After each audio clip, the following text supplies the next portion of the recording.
Merci d'être présent ce soir. J'ai commencé l'enregistrement de ce webinaire pour permettre aux personnes qui ne sont pas disponibles ce soir de pouvoir le réécouter.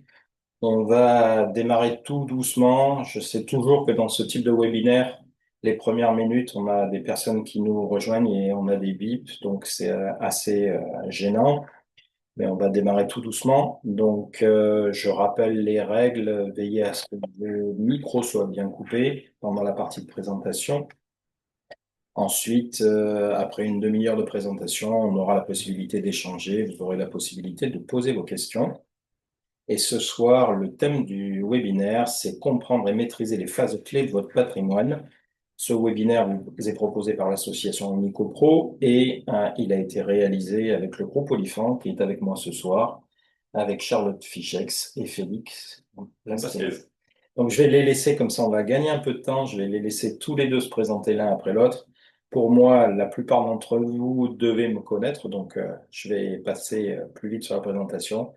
Charlotte Fichex. Bonjour à tous, merci d'être du coup présent pour le webinaire de ce soir, en espérant que le sujet vous apporte en tout cas des réponses à certaines de vos interrogations. Olifan Group, pour vous resituer un petit peu, donc on est partenaire de l'association Unico Pro. On est un cabinet de gestion de patrimoine présent sur tout le territoire national et on accompagne nos clients depuis plusieurs années sur 6 domaines d'expertise, à savoir l'ingénierie patrimoniale, financière, immobilière, sur tout ce qui va traiter de l'international, de la prévoyance, de la retraite ou encore des personnes vulnérables.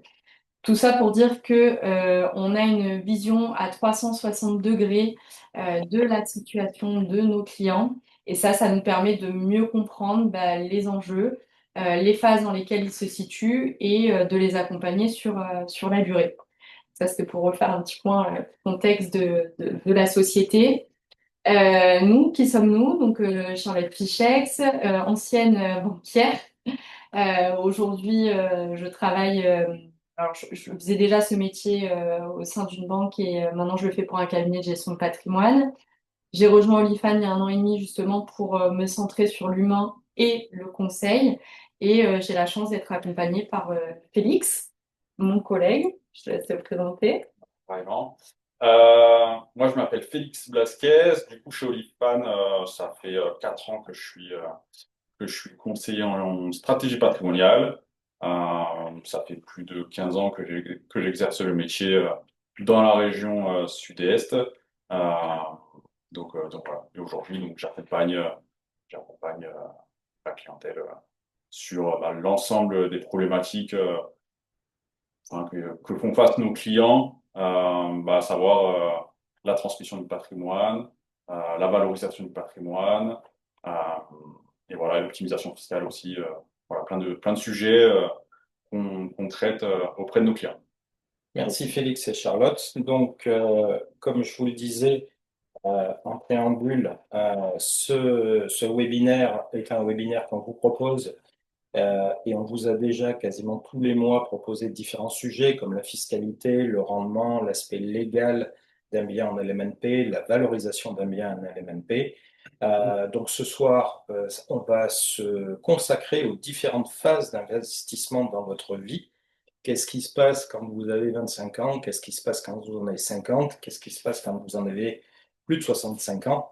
Donc, vous découvrirez à chaque étape les points essentiels auxquels il convient de penser. Bien sûr, ce n'est pas une liste complètement exhaustive. On essaiera de vous fournir sous la forme d'une checklist, puisque ce webinaire a été pensé et demandé par rapport à des besoins et des demandes de copropriétaires. Et on a essayé de le faire sous la forme de checklist pour que ça soit très clair, lisible et que vous puissiez vous situer vis-à-vis de votre tranche d'âge. Donc, c'est le sujet de ce soir, bâtir, développer et transmettre. Je vais laisser la parole à la fois à Charlotte et à Félix pour maintenant le contenu. À l'issue de ce contenu, vous aurez la possibilité de poser vos questions. Merci. Donc, Olifant Group, vous On a l'avez expliqué, présenté, on a on ne présenté, revient on pas. s'est présenté également. Du coup, pour vous expliquer un petit peu, donc aujourd'hui, on est là pour vous donner les grandes lignes et les clés dans lesquelles vous retrouvez au niveau de vos phases patrimoniales. Donc, c'est-à-dire où est-ce que je me situe, est-ce que j'ai pensé à tout et ce que je dois faire en fonction de là où je me trouve. Donc, c'est pour ça qu'on a découpé finalement ce webinaire en trois grandes phases qui vont être la phase de constitution dans mon premier temps, la phase de développement et ensuite la phase de transmission. Le but, c'est de voir comment je construis mon patrimoine, donc ses fondations. Ensuite, comment je viens le développer et l'optimiser pour ensuite protéger mes proches et les transmettre dans un esprit le plus serein possible. Donc, hop. Du coup, c'est vrai que de manière générale, c'est assez général, hein. On a découpé en trois phases. Donc, la première phase, c'est plutôt la phase de constitution. C'est de 25 à 45 ans. La deuxième phase, c'est plutôt la phase de développement, 45 et 65 ans. Et puis après, on est plutôt sur une phase de transmission à partir de 65 ans. Les âges sur la frise, c'est de manière générale, hein. Certaines personnes On va pas demander aux personnes de 24 ans de quitter le webinaire. Exactement. Non, Et puis, même, on peut se retrouver à 50 pour vouloir transmettre. exactement, on peut déjà pouvoir transmettre à 50 ans. Donc voilà, mais c'est vraiment c'est pour avoir voilà, une image assez claire. Donc les objectifs, ça va être de se constituer un patrimoine dans un premier temps, puis d'anticiper jusqu'à la retraite. Donc chaque personne, vous avez des situations différentes. Vous vous retrouvez sur cette prise chacun à un endroit différent. Donc, des fois, il faut regarder un petit peu ce qu'on a fait dans le passé, aujourd'hui, dans le présent, et puis qu'est-ce qu'on peut faire dans le futur. Donc, voilà, dans le futur, c'est préparer sa retraite, c'est anticiper la transmission de son patrimoine, et puis à l'instant T, ça peut être aussi réduire sa fiscalité, percevoir des revenus complémentaires. Donc voilà, le but, c'est de répondre à l'ensemble de ces problématiques, ou en tout cas des enjeux que vous avez aujourd'hui euh, pour, euh, voilà, pour répondre à vos objectifs. Donc, Charlotte, qu'est-ce qu'on peut faire pour constituer son patrimoine entre 25 ans et 45 ans? Ben, tout d'abord, quand on se retrouve dans une phase de constitution, l'objectif, c'est de construire les bases. Construire les bases, on va se retrouver dans un profil où on est plutôt en début ou milieu de carrière, où on va construire sa famille, on va créer euh, sa carrière pro, etc. On est vraiment en développement sur tous les sujets. À cela, normalement, on est aux prémices de la carrière professionnelle, etc. Donc, on se retrouve avec une forte capacité d'endettement, puisque voilà, on a des projets qui sont encore au tout début. Suite à ça, c'est bien d'analyser en fait plusieurs choses. C'est pour ça qu'on parlait de checklist tout à l'heure, et de voir comment je me situe et comment j'ai avancé finalement face à ces différents aléas. Le premier lieu, ça va être, je vais étudier ma situation familiale. Est-ce que je suis en couple? Est-ce que je suis célibataire? Si je suis en couple, est-ce que je suis mariée? Est-ce que je suis pacsée? Est-ce que j'ai des enfants? Est-ce que j'ai besoin de protéger mon conjoint? Toutes ces questions-là, c'est les questions que vous devez vous poser. Une fois que je me suis posé ces questions-là, c'est est-ce que j'ai mis en place une épargne de précaution?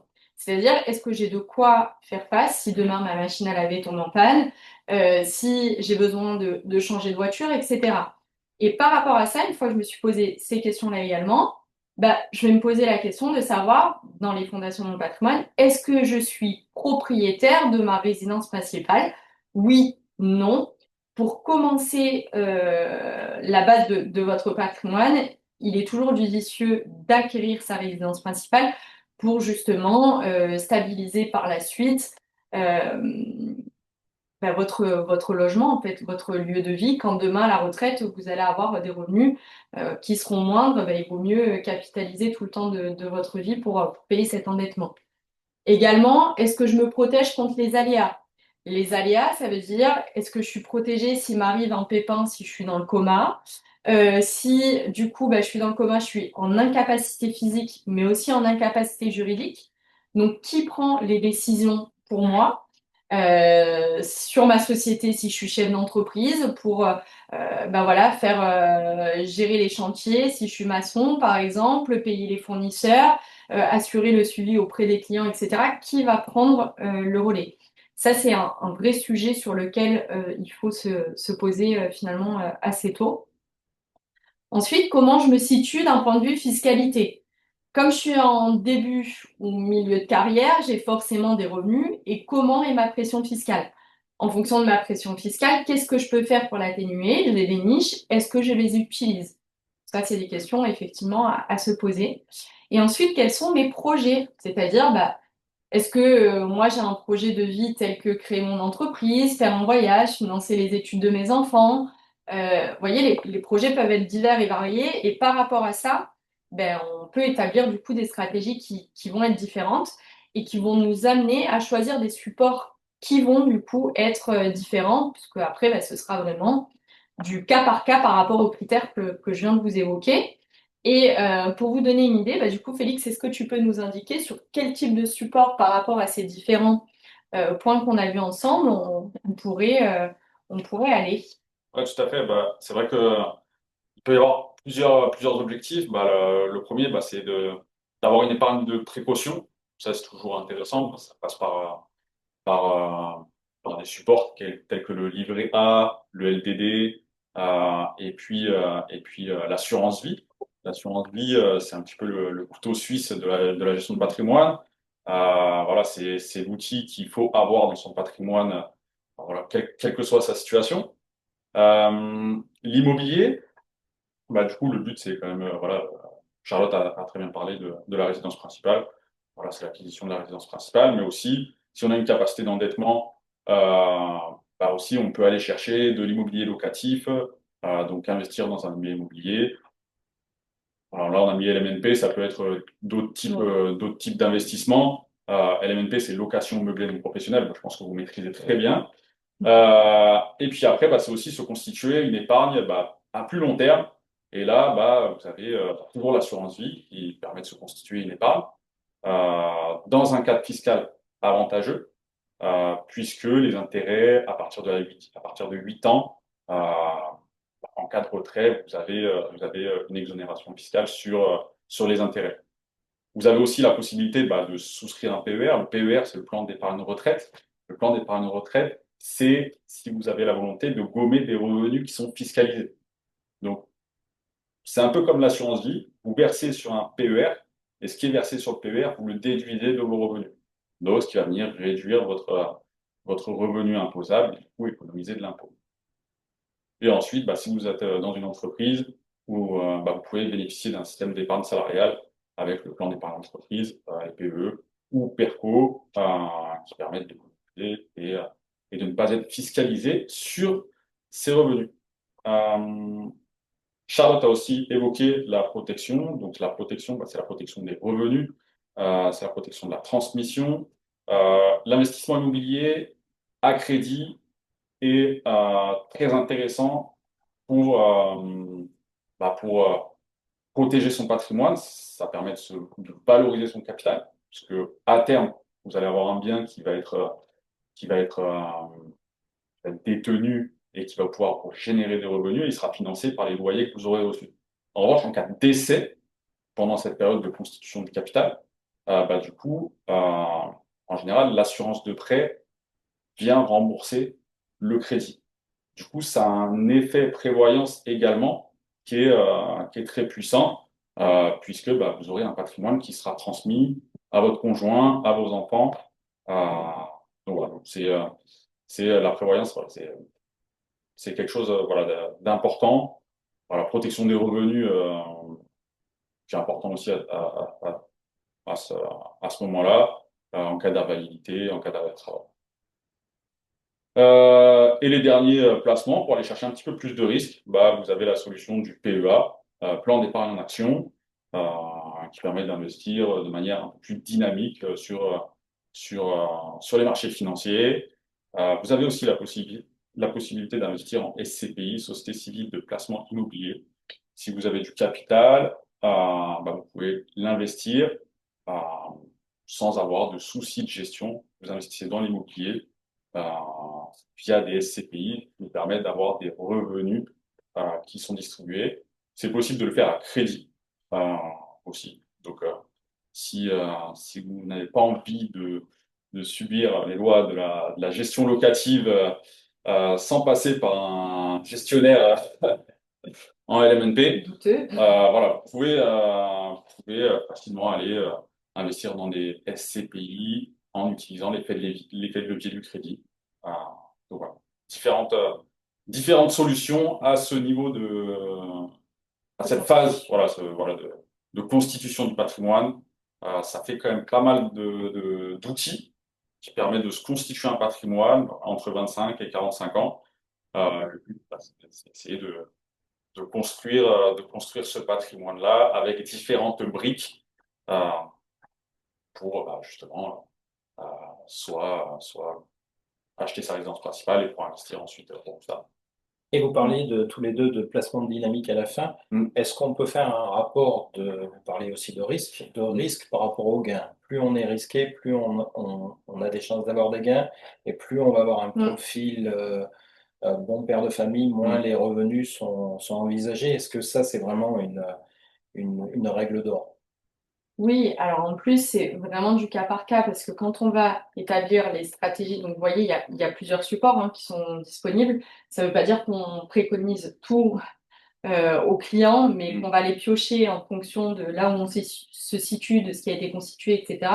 Et bien sûr, il y a un paramètre qu'on va prendre en compte, c'est l'appétence au risque. Et effectivement, au plus on va prendre du risque, au plus on a de chances de gagner, mais au plus on a de chances de perdre également. Et ça, c'est un curseur après qui est propre à chacun. Donc, en fonction du profil du client et de la typologie et du risque qu'il est prêt à prendre, on va aussi plus ou moins créer une stratégie en allant en ce sens, effectivement. Ok. Donc là, on était sur la première catégorie d'âge, Totalement. Exactement. les petits bébés. C'est ça. Donc là, on passe sur le middle age, 45, 65 ans, Le bel L'adolescence. âge, l'adolescence. l'adolescence. Donc, effectivement, après, on passe dans une autre partie. On a bâti les fondations du patrimoine, de votre patrimoine. On va passer dans une deuxième partie où là, le but, c'est de le valoriser, de diversifier avec d'autres solutions d'investissement, et puis de préparer la retraite, puisque à l'adolescence, on pense à sa retraite. Mm. Voilà. C'est logique. Donc là, le- c'est plutôt dès qu'on arrive à avoir une stabilité de revenus, dès qu'il y a des charges familiales qui sont importantes, ou qu'il y a une forte capacité d'épargne, une forte capacité d'endettement aussi, parce que quand on a des revenus qui commencent à augmenter en général, c'est à cet âge-là qu'on a les meilleurs revenus. Une fiscalité du coup qui en découle, hein, voilà, on a une fiscalité qui augmente. Là, du coup, qu'est-ce qu'on fait? Donc, il faut suivre les investissements qu'on a déjà réalisés. Il faut diversifier, donc sur des supports financiers ou immobiliers. On peut déjà anticiper la succession si on a déjà un patrimoine qui est important et puis on a déjà des enfants, on peut anticiper la transmission en leur transmettant, par exemple, une propriété d'un bien, d'un immobilier locatif. Donc voilà, ça peut être une solution. Il y a l'aspect optimisation fiscale qui est très important souvent chez nos clients. Le but, c'est de réduire l'impôt sur le revenu ou l'impôt sur la fortune immobilière. Donc là, quelle stratégie je mets en place pour économiser un petit peu d'impôt? Euh, la préparation à la retraite, on en a déjà parlé. Ce sera la continuité en fait voilà, de la précédente. Et puis, l'optimisation patrimoniale, est-ce qu'il faut réorganiser le patrimoine via des sociétés civiles, via une holding voilà, pour des chefs d'entreprise, ça peut être aussi voilà, le moment de restructurer le patrimoine, d'anticiper la transmission. Moi, je m'arrêterai 10 secondes sur le premier bloc suivi, parce que, à mon sens, beaucoup de personnes, et on en a rencontré pas mal au sein de l'association, prennent des placements, les oublient sur le coin de la table, se réveillent 10 ans après, où ils en sont, je sais pas trop. Est-ce qu'ils ont performé? Je sais pas trop. Je pense que c'est vraiment le suivi est vraiment la clé de son investissement parce que on peut avoir des conseillers, il est toujours bon, une fois par an, je crois que c'est ce que vous recommandez, Exactement. une fois par an de faire un point de situation qui prend 1 heure, mais est-ce que je suis sur les bons produits? Est-ce que j'ai les bonnes lignes et les bons arbitrages? Et si c'est pas le cas, ne pas hésiter à solliciter les personnes et changer de ligne sur certains supports quand Et on est-ce peut. que ça nous correspond toujours? Des fois, Et est-ce on que la avait des situation a objectifs changé? Tout à à fait. l'époque. J'étais Et marié, j'ai la divorcé. exactement. Mm. Donc, ça, c'est bien aussi à prendre en considération. C'est déjà arrivé que, par exemple, j'ai eu des clients mariés, clause bénéficiaire d'assurance vie à l'ex-épouse, divorce entre deux, c'est laissé sur le coin de la tête, sauf que bah, quand on fait le point, ça aurait pu avoir des sacrées conséquences au niveau de la transmission. Donc, c'est important aussi de refaire un point sur ses objectifs parce qu'en fonction des phases dans lesquelles on se situe, on évolue d'un point de vue pro, d'un point de vue perso, sur l'humain, etc. Et donc, euh, on peut avoir des réflexions effectivement différentes. Donc, le tips, 1 point par an, Au quel moins que un soit, point, Au une quel- fois moins. par au an. moins un Au point moins par une an, fois par an. quelle que soit la tranche d'âge et la partie dans laquelle on Exactement. se trouve. Ok. On préconise au moins une fois et souvent, on voit nos clients 3 fois par an. Ouais, une Voilà, fois tous les quadrimestres. 3 fois par an. Mm. Donc, comment faire? Comment faire, Charlotte, Comment pour on fait? développer? Eh ben, on va se retrouver dans des objectifs souvent où bah, du coup, on va vouloir valoriser, diversifier son patrimoine et on commence en tant qu'adolescent à parler de sa retraite. Non, blague à part. Du coup, pour les solutions, ben, on en a plusieurs. Hein. Sur l'immobilier, c'est bah, je suis déjà propriétaire de ma résidence principale. Je souhaite conforter un revenu complémentaire. Comment je le fais? Bah, effectivement, je vais avoir la solution de la SCPI qui peut être investie de manière optimale sur les supports qu'on va choisir pour que la fiscalité soit plus douce. Ça peut être, bah, j'ai pas besoin de revenus complémentaires, mais j'aimerais quand même diminuer mes droits de succession. Ok, à ce moment-là, alors je vais donner la nue propriété à mes enfants. J'ai du foncier qui vieillit, je paye beaucoup de revenus fonciers. Comment je peux faire pour baisser ma pression fiscale? Bah, je vais aller faire des travaux pour aller réduire cette pression. Ça peut être aussi, je suis en LMNP, pas sous bail commercial, hein, en LMNP en direct, Ou sous bail euh, commercial, sous bail. ou sous bail commercial, Ça mais arrive. ça arrive aussi. Je me pose la question de savoir, ben voilà, j'ai envie de... J'ai plusieurs lots, admettons. Mon activité pro, bah, malheureusement, je fais partie d'un licenciement économique. Bah, peut-être que ça vaut des fois le coup de passer en LMP pour cotiser pour la retraite et avoir des trimestres. Donc, ça peut être des stratégies qui vont vraiment beaucoup plus loin que l'aspect juste produit à proprement dit, ouais, placement. Sur l'épargne retraite, tout ce qui va être PER, effectivement, avec un fort levier de pression fiscale. Pourquoi? Parce que tout ce que vous allez verser dessus dans le cadre d'un plafond fiscal défini par votre fiche d'impôt, bah, vous allez pouvoir le déduire à hauteur de votre tranche marginale d'imposition. Donc, quand je suis à 30%, je verse 1 000 euros, bah, c'est 300 euros de réduction d'impôt. 41, 410 et 45, 450. Donc, c'est un levier fiscal qui est quand même assez fort. Et en même temps, je me constitue du capital pour la retraite sans donner au fisc. Donc, ça, c'est plutôt intéressant. Les contrats Madelin, parce que bah, sur des vieux contrats retraite, des fois, on est sur une ancienne gamme. Et puis finalement, bah, ça ne nous permet pas toujours d'avoir les meilleures possibilités de sortie pour la retraite. Bien souvent, c'est en rente. Donc, avoir effectivement là-dessus, quand vous avez des vieux contrats retraite, ce qui est possible de faire et pourquoi pas les transformer en PER. En termes d'optimisation fiscale, donc on l'a vu avec le PER, avec voilà, la propriété, le déficit, etc. Mais il peut y avoir aussi des optimisations où on va vraiment chercher de la défisc-IMO pour avoir un impact fiscal important. Donc, on va avoir du Malraux, du monument historique. On peut avoir aussi du Girardin, hein, c'est-à-dire que vous faites du one-shot et que vous investissez dans les dom-toms et vous avez cette économie d'impôt associée.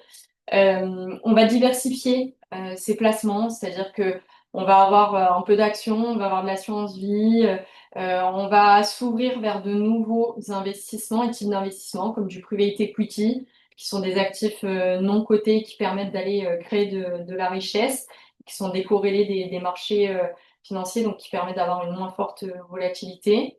On peut avoir des produits structurés, voilà, du co-living, c'est-à-dire de l'investissement dans de la cohabitation partagée immobilière. Euh, on va mettre en place des vraies stratégies patrimoniales aussi, puisqu'on va commencer à réfléchir. On a des enfants, souvent un conjoint, etc. Donc, ben, on va réfléchir au démembrement, à faire des donations, à modifier la clause bénéficiaire de son assurance vie, à créer des sociétés, des fois, quand l'organisation patrimoniale le nécessite, euh, pour, euh, pour dire que, ben, voilà, nous, en tant que parents, on puisse bénéficier de revenus, parfois, et transmettre pour autant les fruits à nos enfants en ayant gagné ces revenus sans fiscalité. Voilà un petit peu ce qui est possible de faire. Ce qui nous amène à l'âge adulte, du coup, ça y est. La maturité, La maturité, la exactement. raison La raison. Alors, je ne sais pas, ou la déraison. mais exactement. Mais en tout cas, voilà, on arrive sur la dernière partie qui va être la partie donc, de la transmission, généralement qu'on prépare à partir de 65 ans un peu plus intensément. Euh, et donc voilà, donc, ça nous amène effectivement à se dire, bah, j'ai envie de protéger mes proches, mais en même temps transmettre dans les meilleures conditions possibles. Où est-ce que je me situe? Bah, j'ai un patrimoine qui est plutôt bien constitué, je recherche de la sécurité, peut-être des revenus complémentaires. Mais en tout cas, il y a une chose qui est sûre, c'est que j'ai une volonté d'optimiser ma succession pour que ce soit le moins onéreux possible à mes proches. Donc, bah, qu'est-ce que je vais faire? Je vais analyser un petit peu ma situation successorale, c'est-à-dire bah, où est-ce que je me situe? Si j'ai deux enfants et que je suis mariée, bah, la part représentative de l'héritage qui leur revient, c'est un tiers. Il me reste encore un tiers. Ce tiers-là disponible, qu'est-ce que j'en fais? Est-ce que je favorise l'un de mes deux enfants? Est-ce que, parce que j'ai une situation familiale complexe qui fait que je suis en difficulté avec l'un des deux enfants ou autre? Enfin, en tout cas, il y a une vraie analyse à faire dessus. Est-ce que mon contrat de mariage est toujours adapté, par exemple, à ce que je veux? Bah, si je suis en communauté universelle, par exemple, et que j'ai des enfants et que je veux leur transmettre quelque chose, bah, c'est peut-être dommage. Il faut peut-être changer de contrat de mariage pour bénéficier du double abattement. Optimiser ma transmission, donc quel levier je vais avoir, sur quoi je vais me mettre. Voilà, c'est à réfléchir. Maintien du niveau de vie, parce que souvent on se dit, bah voilà, je sais plus ou moins à quel âge je vais partir, à la retraite, où je suis déjà partie, j'ai tant de revenus, comment je fais aujourd'hui pour assumer mes charges, parce que j'ai besoin de tant de trésor par mois. Je fais attention à tout ce qui est sujet de dépendance, parce que ben, à l'âge de raison, effectivement, ça commence à arriver, ce type de sujet. Et comment ben, j'ai envie de prendre soin de moi et surtout que ce soit le moins lourd possible pour mes proches à gérer. Et après, ben, est-ce que je fais des arbitrages, un peu de philanthropie, c'est-à-dire bah, des fois, voilà, j'ai épuisé tous mes abattements, je vais peut-être faire des dons pour y gagner fiscalement, je vais peut-être faire des petits cadeaux, des petits dons d'usage à mes enfants permettre de réduire en fait cette coquille. Et donc pour ça, il y a différents supports possibles et donc Félix va nous apporter un peu d'éclaircissement là-dessus. Ouais, on va rentrer un petit peu dans le détail des solutions donc, qui vont être intéressantes à partir bah, voilà, de cet âge de sagesse. Euh, voilà, bah, comment transmettre dans les meilleures conditions et protéger ses proches? Bah, comme on l'a dit, hein, il y a l'assurance vie, c'est un peu voilà, le couteau suisse de la gestion de patrimoine. L'assurance vie, pour entrer un petit peu dans le détail, bah, il y a la fiscalité en termes de revenus qui est intéressante, puisque tous les retraits que vous allez réaliser sur vos assurances vie qui ont plus de 8 ans vont bénéficier d'un abattement. Du coup, bah, il y aura une fiscalité qui sera plus légère euh, quand vous allez retirer de votre assurance vie. Ce qui est intéressant aussi, c'est que l'assurance vie, c'est un outil idéal pour transmettre. Donc, tous les bénéficiaires que vous allez nommer dans la clause bénéficiaire de l'assurance vie, c'est-à-dire en cas de décès, bah, le capital sera transmis à vos bénéficiaires. Tout le capital que vous allez verser avant vos 70 ans vont être transmis hors droit de succession jusqu'à 152 500 euros par bénéficiaire. Donc, s'il y a deux bénéficiaires, vous pouvez transmettre jusqu'à 300 000 euros hors droit. S'il y en a trois, ça fait 450 000 euros. C'est 152 500 euros exactement. Et ce qui dépasse les 152 500 euros, c'est soumis à un forfait de 20%. Donc, ça rentre pas dans la succession. Donc, pour des personnes qui ont des tranches marginales d'imposition au moment du décès, où on peut arriver à 30%, 40%, bah, l'assurance vie, c'est vraiment idéal d'y souscrire et d'y verser avant les 70 ans. Après les 70 ans, si vous versez après 70 ans, il y a un abattement que de 30 500 euros, et là, c'est tout bénéficiaire confondu. Donc, et le reste est réintégré dans la succession. Il peut y avoir des stratégies après 70 ans avec l'assurance vie, pour ça, après, on rentre plus dans le détail, c'est un peu plus complexe, mais voilà, il y a aussi des intérêts à verser dans certaines situations après 70 ans sur l'assurance vie. Ce qui est intéressant aussi, bah, c'est de donner à ses enfants. Ça peut être aussi donné à son Je conjoint. reviens sur l'assurance vie, elle peut s'adapter aux enfants, mais aussi aux personnes étrangères. Les 152 000, les abattements sont ou nos descendants ou toute Nos personne. héritiers Ouais, ou ou toute non. personne. Effectivement, c'est une très bonne remarque. C'est que le bénéficiaire n'est pas forcément son enfant. On peut nommer qui on veut en tant que bénéficiaire. Euh, Ça peut donc, être même une association, enfin, c'est vraiment exactement. libre. Voilà, vous pouvez C'est pas c'est mettre d'héritiers. bénéficiaire Nico. Obligatoire. Exactement. Donc ouais, c'est un outil qui est très intéressant. La donation, bah, effectivement, vous pouvez commencer à donner en pleine propriété ou en nue propriété aux enfants, aux conjoints. Et ce qui est voilà, préconisé, c'est de faire des donations de partage quand vous avez plusieurs enfants. Ouais. Ça permet de figer la valeur du bien au moment de la donation, voilà, ce qui est- ce qui permet de protéger, d'avoir une équité entre les enfants. S'il y en a un qui consomme tout et l'autre fait Ouais. x2 ou x3 sur le patrimoine qu'il a reçu, bah, du coup, il n'y aura pas de conflit entre les Ça, c'est un élément très important et peu Oui. connu, la donation partage, parce que souvent, on rencontre des personnes qui ont fait des donations Mm. et elles sont pas au Ouais. courant que lors de leur décès, Mm. l'utilisation de l'argent donné va être réévaluée par rapport à ce qu'on a fait. Par exemple, Exactement. un enfant qui a acheté une maison et qui aujourd'hui en vaut 1,5 million alors qu'on lui a donné 150 000, Mm. il va y avoir un problème dans les héritiers. Ça, c'est Ouais. très important de le Exactement. maîtriser.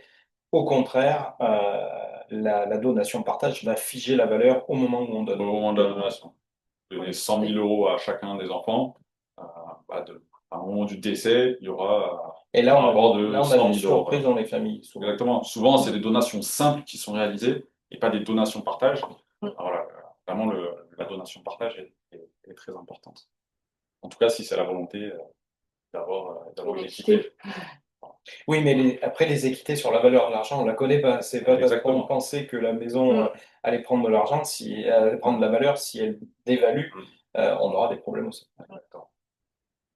Le pacte du trade, c'est plutôt pour les chefs d'entreprise. Voilà, il y a une grosse exonération sur les droits de transmission.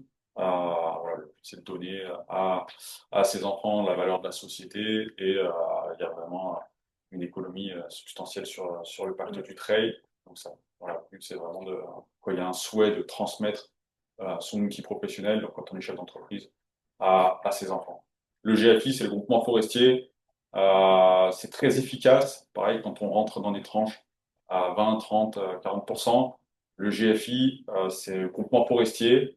Bah, vous investissez dans de la forêt et que ce soit en termes de donation, donc si vous donnez ou en cas de décès, c'est transmis aux héritiers, il y a 75% d'abattement sur la valeur du GFI. Ça fait, si c'est une valeur de 100 000 euros, il y a que 25 000 euros qui sont soumis aux droits de succession. Et là, on a du recul sur la valeur de ces groupements, ça prend de la valeur dans le temps. Qu'est-ce qui fait l'estimation après du bien? Bah, le groupement Mm. forestier, aujourd'hui, est très demandé. Voilà, il y a eu la guerre en Ukraine qui a fait un effet assez important, puisque bah, l'Europe se fournissait beaucoup en bois auprès de la Russie. Aujourd'hui, les échanges ont été quasiment stoppés, et du coup, ce qui fait qu'il y a une demande de bois en Europe et en France, bah, qui fait que la forêt se revalorise. Et puis, il y a aussi l'aspect environnemental où il n'y a pas que l'aspect, on va dire, économique et fiscal. Voilà, les forêts qui sont achetées dans le cadre du groupement forestier sont entretenues. on replante des arbres. Donc voilà, il y a vraiment on va dire, un sens dans cet investissement-là. Ok. Au niveau de l'immobilier, on peut commencer à donner en nue propriété. La nue propriété, je pense que certains maîtrisent, d'autres peut-être un peu moins. Donner la nue propriété, c'est-à-dire que vous donnez la nue propriété à vos enfants, par exemple, et vous en réservez les fruits ou la jouissance. Donc c'est une technique qui permet de transmettre, d'anticiper la transmission, puisque que la nue propriété va être soumise au droit de succession, au droit de transmission. Ouais. Donc voilà, donc vous allez pouvoir On transmet, mais on perçoit les loyers. conserver les loyers, conserver la jouissance.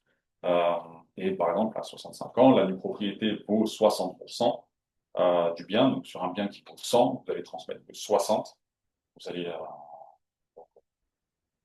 Une économie, hein, et au moment du décès, du coup, le nu propriétaire devient plein propriétaire sans payer de droit de succession sur les 40 qui étaient conservés. Donc, le viager, la société civile qui peut être très, très efficace dans le cadre d'investissement. Voilà. On fait beaucoup de sociétés civiles, notamment à l'IS, à l'impôt sur les sociétés, avec apport à la société, investissement dans de la SCPI ou dans des produits plutôt financiers, produits structurés pour aller générer du revenu complémentaire. Donc voilà, il y a plein de stratégies à mener pour anticiper la transmission et puis aussi se générer des revenus complémentaires, puisque c'est le moment où il va y avoir besoin de revenus, de sécuriser les revenus. Et dans ce cadre-là, effectivement, la SCPI de rendement, les produits structurés peuvent être des solutions très, très intéressantes, euh, justement pour assurer le train de vie à la retraite. La protection, contrat de dépendance, mandat de protection future. Mandat de protection future, c'est très intéressant et très utile. Webinaire le mois prochain. Ouais, voilà. Je vous invite Bien à bien le suivre. On n'en entend pas beaucoup parler, mais c'est très, très important pour anticiper tout ce qui est dépendance, prise de décision, ne pas être soumis aux décisions du juge. Voilà, pour avoir vraiment les mains libres dans la gestion des actifs, du patrimoine, des personnes qui sont ce qu'on appelle les personnes vulnérables, voilà, qui sont souvent mises sous tutelle ou sous curatelle. L'âge avançant, effectivement, on n'aime pas arriver dans cette situation, mais ça arrive. Et du coup, c'est vrai qu'avec un mandat de protection future, on est beaucoup plus libre dans la gestion du patrimoine. Et puis après, vous pouvez faire tout ce qui est legs, dons à vos enfants, à des associations. On n'oublie pas les associations. Ouais. Donc, donc voilà, je crois qu'on a fait le tour. Là, on peut conclure. Donc, suite à ce qu'on vient de voir juste à présent, maintenant, c'est de réfléchir. Donc, on a mis un petit arbre de décision, mais c'est vraiment plus se dire, voilà, maintenant, dans quelle phase, finalement, je me situe? Est-ce que je suis en constitution? Est-ce que je suis en développement? Est-ce que je suis en transmission? Par rapport à cette phase-là, est-ce que j'ai bien étudié les différents axes, c'est-à-dire à la fois ma vie perso, ma vie pro, ma fiscalité, mon patrimoine, mon projet et mes objectifs? Et en fait, une fois qu'on aura regardé tous ces axes-là, si on n'a pas pensé à tel ou tel point, comme on a vu dans les checklists précédentes, ou les solutions, nous, justement, on est là pour créer après une stratégie sur mesure pour les clients. Bien entendu, chaque situation et chaque cas client est différent, ce qui veut dire que ce qui va valoir par exemple pour Eric ou pour moi ou pour Félix peut être très différent tous les trois et à des âges différents et à des objectifs différents. Ne soyez pas désagréable. Et oui, j'ai fait mourir les gens juste avant, donc du coup j'étais un peu désagréable. Mais effectivement, voilà, il faut se dire aussi que des fois, ce qu'on entend parler avec son copain ou son collègue en disant, moi j'ai fait une SCI, vraiment, c'est super et tout, ok. Très bien, j'entends. Ça ne veut pas dire que ce soit la solution adaptée à votre situation. Donc, je réinsiste bien là-dessus, mais votre situation, elle est unique, vos objectifs sont uniques, et c'est vraiment une stratégie qui doit être faite sur mesure avec une approche vraiment à 360 degrés. Il faut vraiment aussi penser à sa fiscalité et se prémunir contre une fiscalité des fois de droit commun qui est souvent défavorable. Et penser surtout, la clé, c'est la diversification et d'équilibrer son patrimoine au fur et à mesure qu'on va se le constituer pour avoir un moteur de développement, d'enrichissement de revenus et une disponibilité du patrimoine et une rentabilité qui soit intéressante. Et puis, il y a des choses qu'on aime et des choses qu'on Qu'on n'aime n'aime pas. pas, exactement, ça Il c'est fait. n'y a pas tellement de bons Non, et de non, mauvais investissements. Il y a des investissements qui nous plaisent et qui nous plaisent pas. c'est propre à la sensibilité ouais, de chacun, hein, finalement. Donc, la fameuse checklist, ce que j'avais demandé pour que chacun puisse lister et regarder Et regardez où, On a relevé des... où on se situe. Alors, on répète, hein, c'est pas exhaustif. Il n'y a pas tout dans cette checklist, Mm. mais à minima, vous devriez avoir pensé au moins à chacun des points. Oui, voilà, parce que c'est vrai que une personne qui peut avoir 30 ans peut se retrouver dans une phase de développement, puis s'il a déjà sa résidence principale, s'il est déjà marié, 3 enfants à 30 ans, bon bah très bien pour lui, mais donc il peut se retrouver rapidement dans une Mm. phase de développement, mais voilà, ce qu'on retient de manière générale, dans une phase de constitution, il faut bien prendre en compte sa situation familiale. Est-ce que je suis célibataire, pacsé, marié? Voilà, c'est vraiment c'est c'est les, on va dire les situations à cette période-là. Du coup, en immobilier, c'est plutôt achat de la résidence principale. Après, si vous l'avez déjà, investissement locatif, phase de développement plus précoce. Épargne de précaution, livret bancaire, assurance vie, voilà, pour commencer à l'ouvrir, anticiper, prendre date sur les 8 ans Sur et pour couper l'épargne, la fiscalité. sur l'épargne de précaution, vous avez des recommandations. Il convient de mettre combien de côté? Est-ce qu'il y a un rapport avec son salaire, 10% du salaire? Comment on Euh, détermine? Alors, je sais que là aussi, l'épargne de mm, précaution, elle va être personnelle. Moi, il va me falloir 5 000, vous, il va vous en falloir 20. exactement. Mais est-ce qu'il y a une règle? Alors, la règle, effectivement, c'est plutôt la manière dont on perçoit les choses, hein, avec lequel on est le plus à l'aise. J'étais à un rendez-vous la semaine dernière où, sur le compte bancaire, il voulait garder 900 000 euros, mais, parce qu'il est sécurisé comme ça. Mais voilà, c'est très précautionneux de sa part. Voilà, mais après, ça dépend vraiment de chacun. Mais de manière générale, sur les livrets bancaires, on met au plafond. C'est 24 000 sur 22 000 sur le livret A, voilà, 12 000 sur le LDD, et puis après l'assurance vie, voilà, il n'y a pas de plafond, mais ce qui est bien, c'est d'avoir 6 mois de charge, 6 mois de charge. 6 mois de charge. Il Voilà. se passe quelque chose dans la vie, on a 6 mois.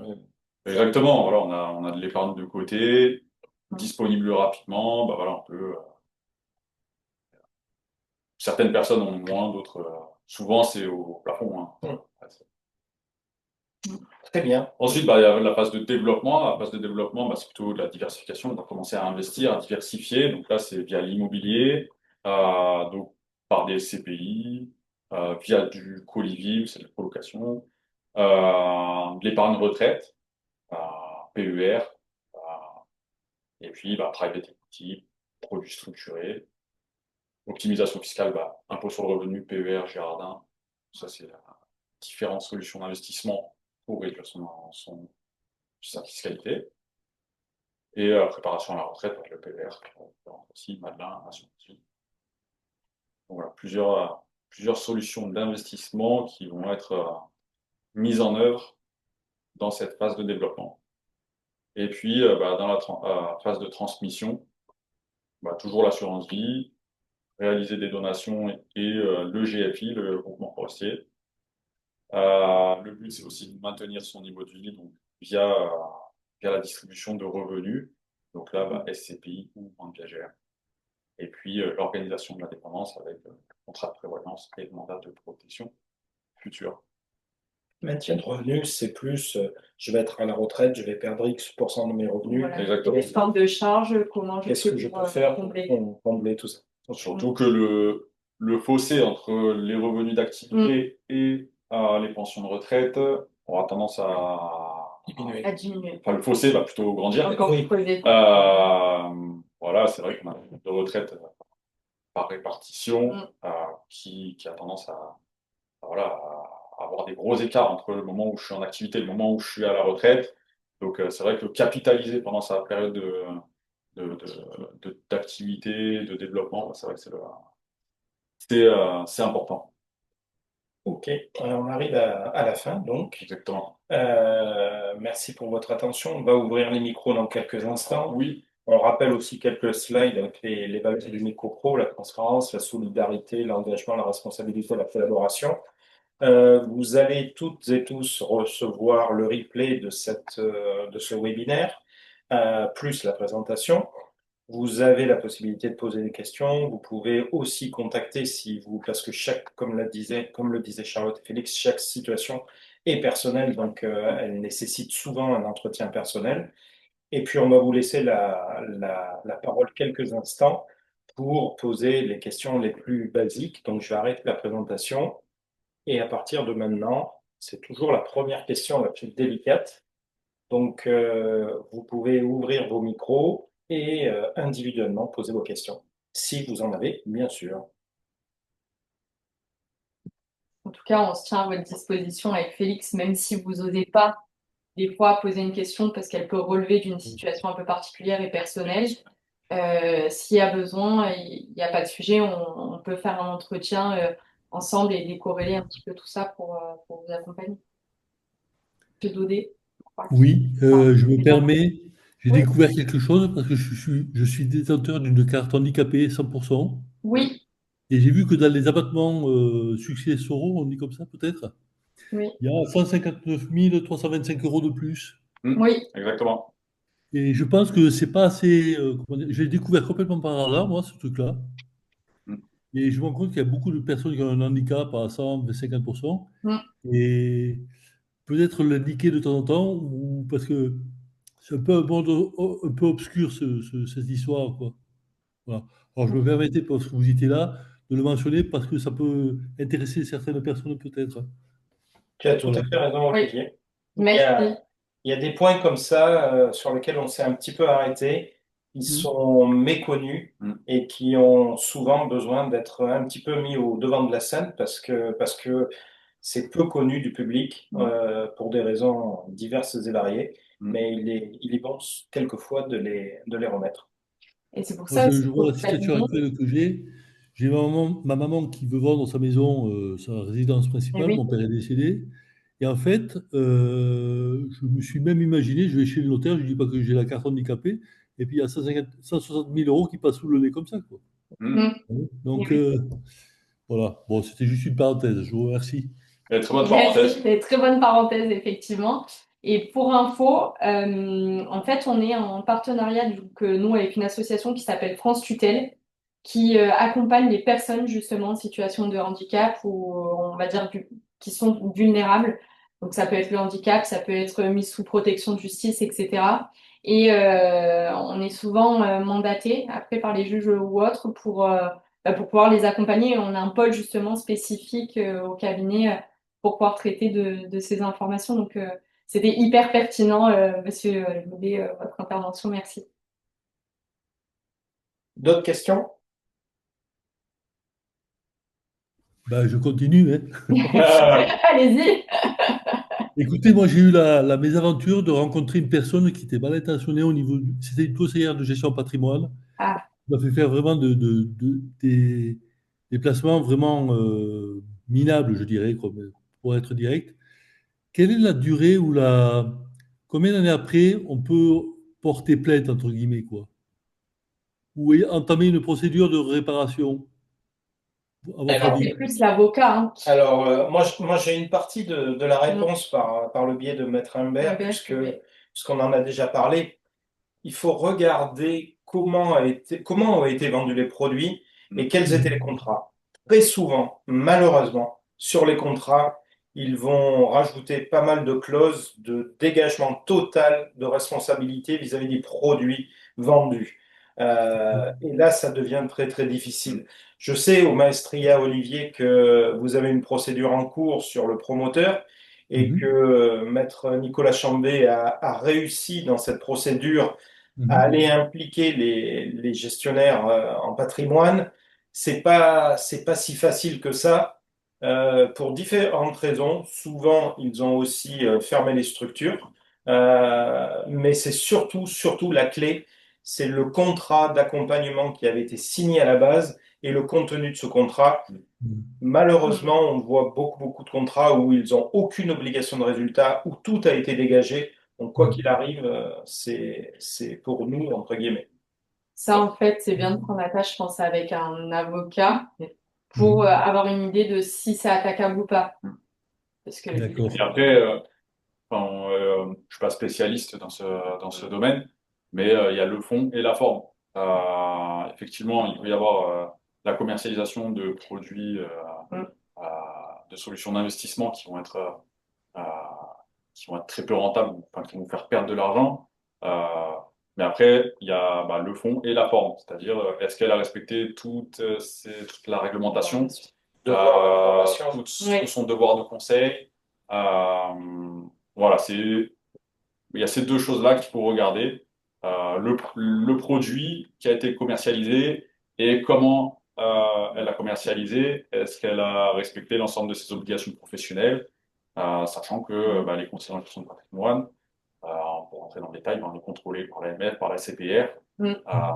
Voilà, ce sont des organismes qui nous contrôlent et qui obligent à avoir certaines pratiques pour protéger les investisseurs. Si c'est pas fait ou mal fait, c'est là que vous pourriez aller, aller, Oui, oui.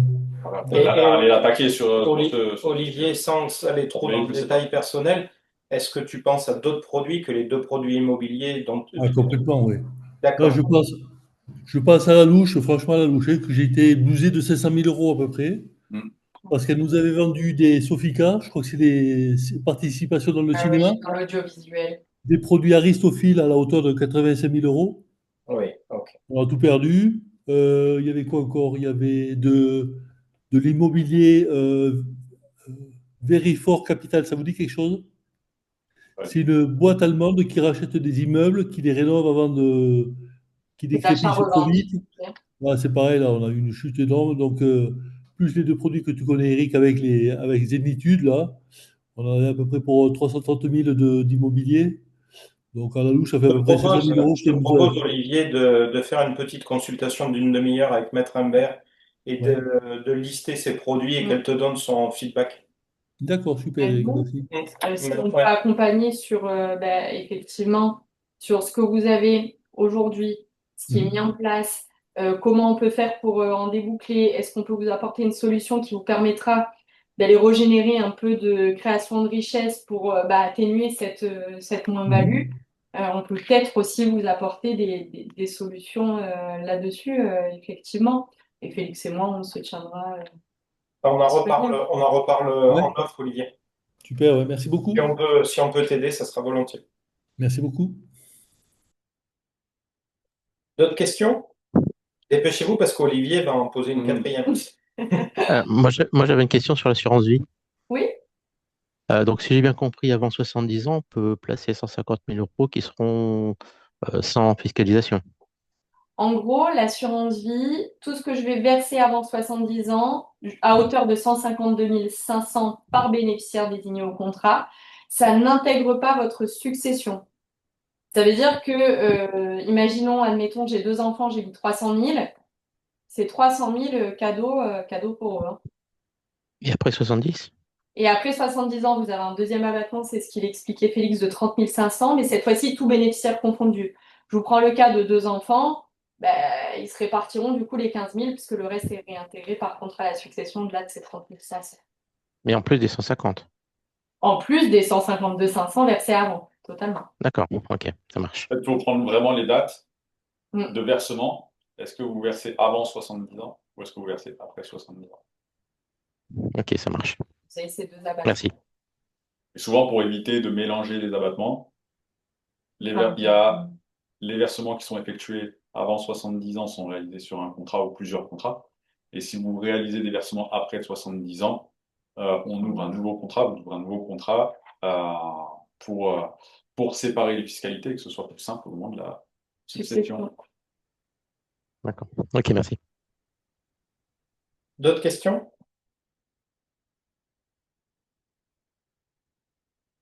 Alors, je Vincent, pose une pas de questions? question. Petite information complémentaire sur les versements réalisés après 70 ans, euh, tous les intérêts qui sont générés ne rentrent pas non plus dans la oui, succession.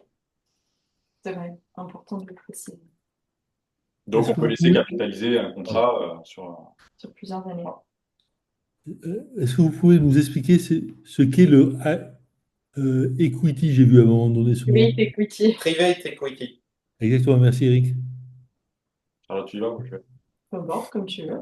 Le private equity, ou Oui, très bien. Non, c'est un produit que j'adore, donc c'est pour ça que je Ouais, c'est une très bonne solution d'investissement pour valoriser son capital. C'est de l'investissement dans des sociétés non cotées, donc c'est pas du coté, c'est vraiment ce qu'on peut retrouver dans En le CAC 40, On en ne subit bourse. pas la volatilité. Là, c'est non coté, donc c'est souvent des petites et moyennes entreprises.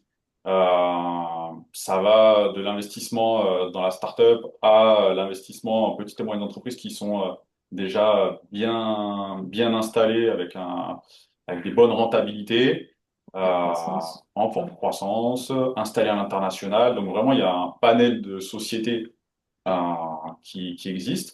Nous, on se focalise plutôt quand on va sur ce type d'investissement, ce qu'on propose à nos clients, sont des sociétés qui sont déjà rentables, qui sont en forte croissance, qui sont déjà installées à l'international, qui sont leaders sur leur marché. Donc le but, c'est vraiment d'aller chercher de la performance, de valoriser le capital, mais aussi d'avoir une certaine sécurité sur l'investissement, sans aller sur la startup où vous allez avoir un cas sur 20 qui va faire 300 et puis les 19 autres qui vont partir à la casse. Donc là, non, on est vraiment sur du non-côté. Ça permet d'aller chercher des taux de rendement qui sont quand même assez intéressants puisqu'on est entre 15 et 20% de taux de rendement interne, cible. Et c'est ce que font nos partenaires en général. Et là, il est très important, justement, d'avoir les partenaires que vous avez. C'est surtout dans le choix et la méthode de l'entonnoir. Oui. C'est-à-dire que quand on va avoir un fonds avec plusieurs sociétés, on va avoir entre 5 et 10 sociétés à la fin. Mais au départ de l'entonnoir, Peut-être 300, 500, 600 voilà, dossiers. c'est la sélection de l'entreprise qui va faire la sécurité du produit. C'est-à-dire qu'en fait, il va y avoir une étude de la solidité et de la capacité de l'entreprise, adossée à quoi le fonds d'investissement va mettre en place des moyens pour lui permettre d'améliorer ses marges, hein, sa rentabilité, sa croissance, etc. Et c'est ça qui va du coup dégager de la création de richesse et sur lequel vous allez vous retrouver du coup avec de la plus-value par la suite, parce que quand j'ai investi dans une boîte qui au départ en valait 100 et à la sortie en vaut 200, forcément je fais de la plus-value. C'est un produit qui, historiquement parlant, était plutôt réservé aux grandes fortunes, puisque les tickets, voilà, sur 200 000. on était il fallait mettre 100 000 euros sur la table pour pouvoir entrer sur ces investissements. Là, on a une tendance à avoir des fonds où on est beaucoup plus accessible, entre 10 et 25 000 euros. Donc, ça ouvre des possibilités plus intéressantes. Donc, private equity, c'est l'investissement dans des sociétés qui vont être non cotées et à contrario des sociétés cotées. Mais Olivier, c'est une bonne façon je vais utiliser un terme de casino, de se refaire. Sachant que sur certains fonds de private equity, il y a une exonération fiscale. Exactement. Donc pas d'impôt sur le revenu. Et bon, toujours les prélèvements sociaux parce que eux, ils sont dus un peu partout. Voilà. Mais exonération fiscale à la sortie. J'ai encore une question, si personne ne veut prendre la parole. Oui, allez-y, on est là pour ça. Qu'est-ce que vous pensez des monnaies numériques comme le Bitcoin, des choses comme ça? Parce que souvent, c'est un produit. Alors moi, je suis pas du tout intéressé parce que j'arrive pas à concrétiser, j'arrive pas à me matérialiser ce truc-là dans ma tête. Et ça fait partie de notre monde aujourd'hui. Et puis, il y a beaucoup d'effervescence autour de ces marchés. Et mais on n'en entend pas rarement parler chez les conseillers en gestion de patrimoine. Est-ce Ouais, qu'il y a une tout à raison fait. particulière ou c'est un produit qui est trop volatile pour être utilisé?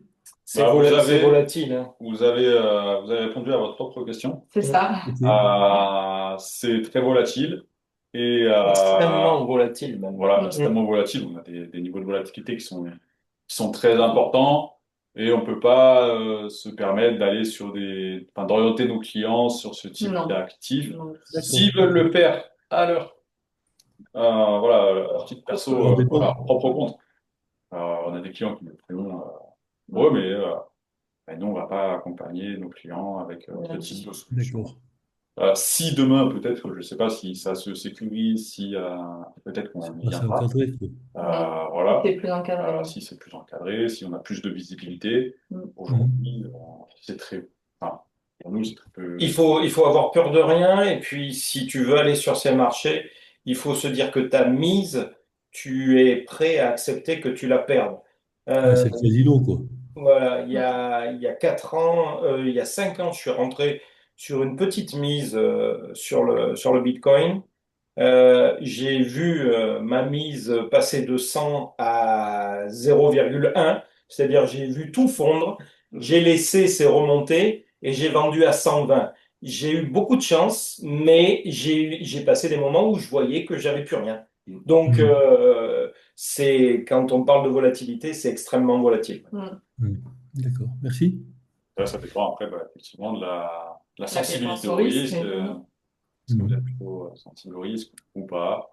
Euh, Après, on peut se dire pas sensible. c'est très Et l'être. fluctuant avec la politique et le milieu économique. Quand Trump a été réélu, le Mm. Bitcoin Oui. s'est envolé. Mm. Donc voilà, c'est C'est volatile. c'est extrêmement volatile. Et on peut tout perdre. Ok, merci. Je vais laisser la parole aux autres, hein. D'autres questions?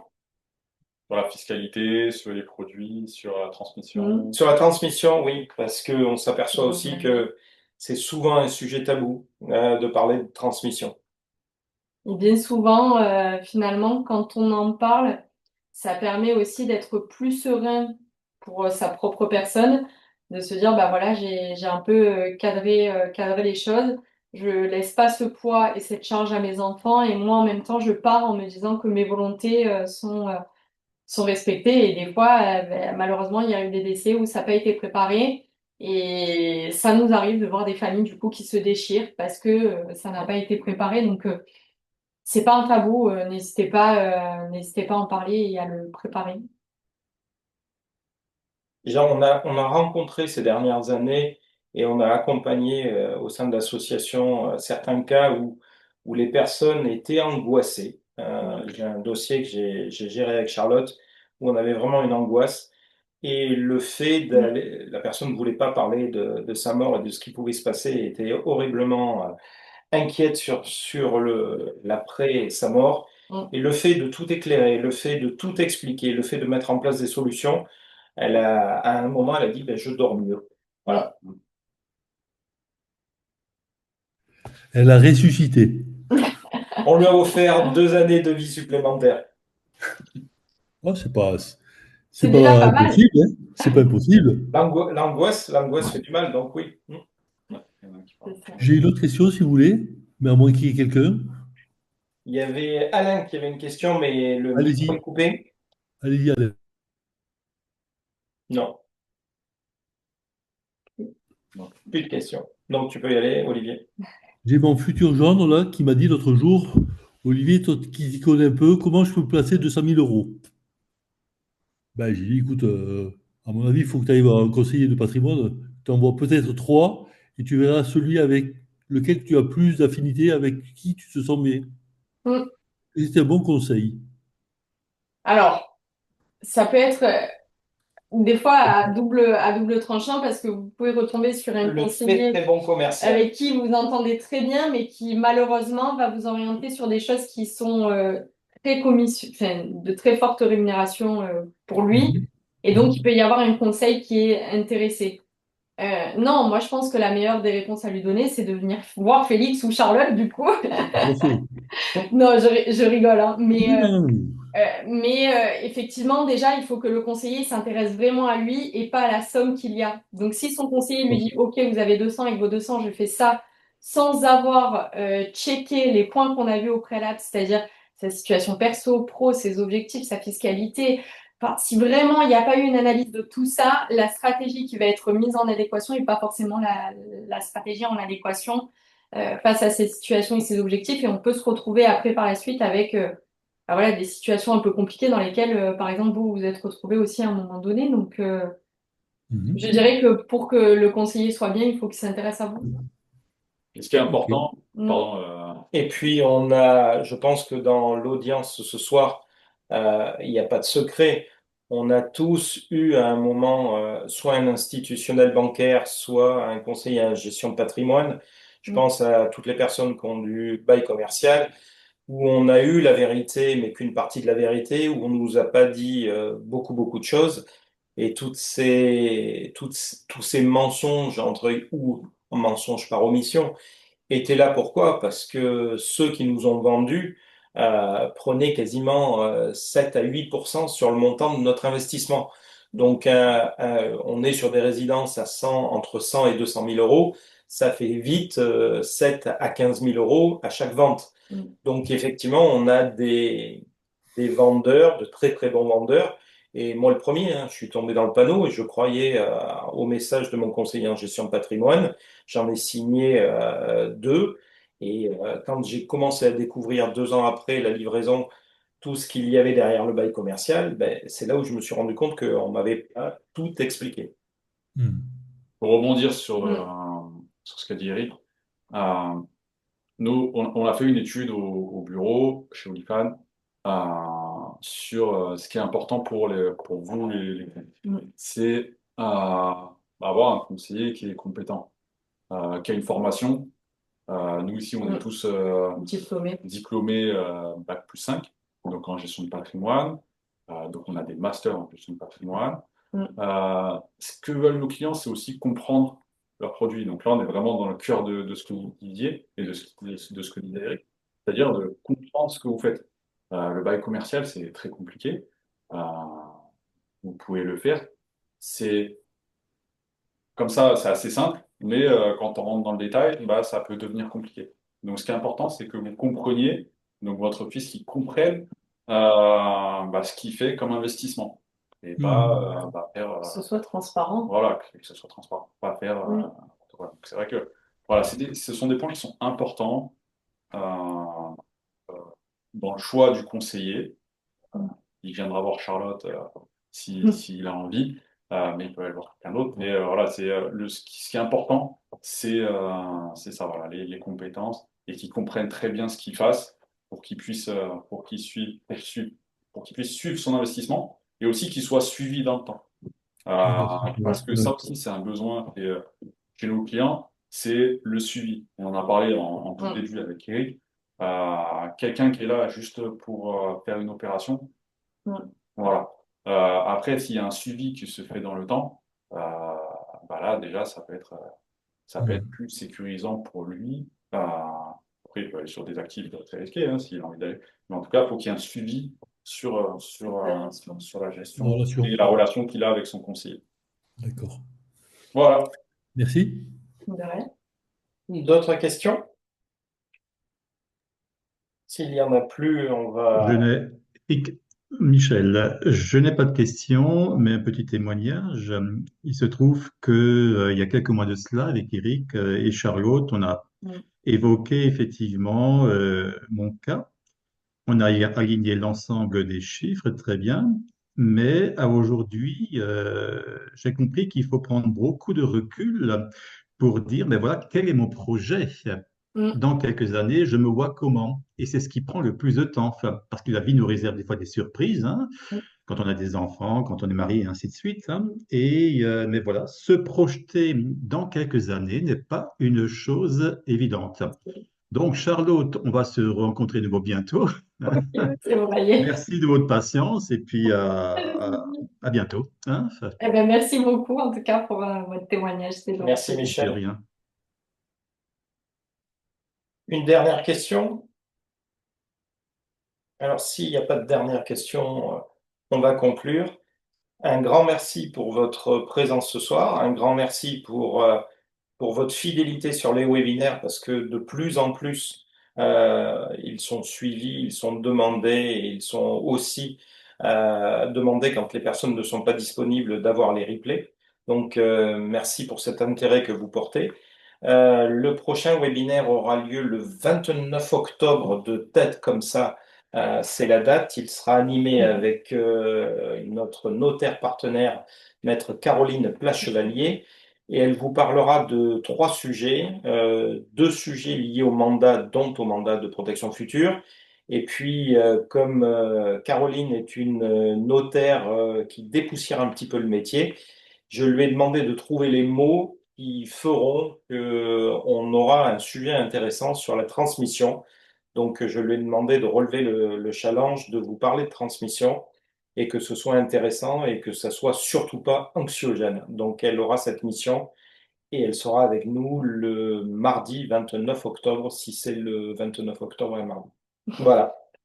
Merci pour votre écoute. Merci au groupe Olifant, à Merci à vous. Merci Félix à et à vous. Charlotte, et je vous souhaite une excellente soirée.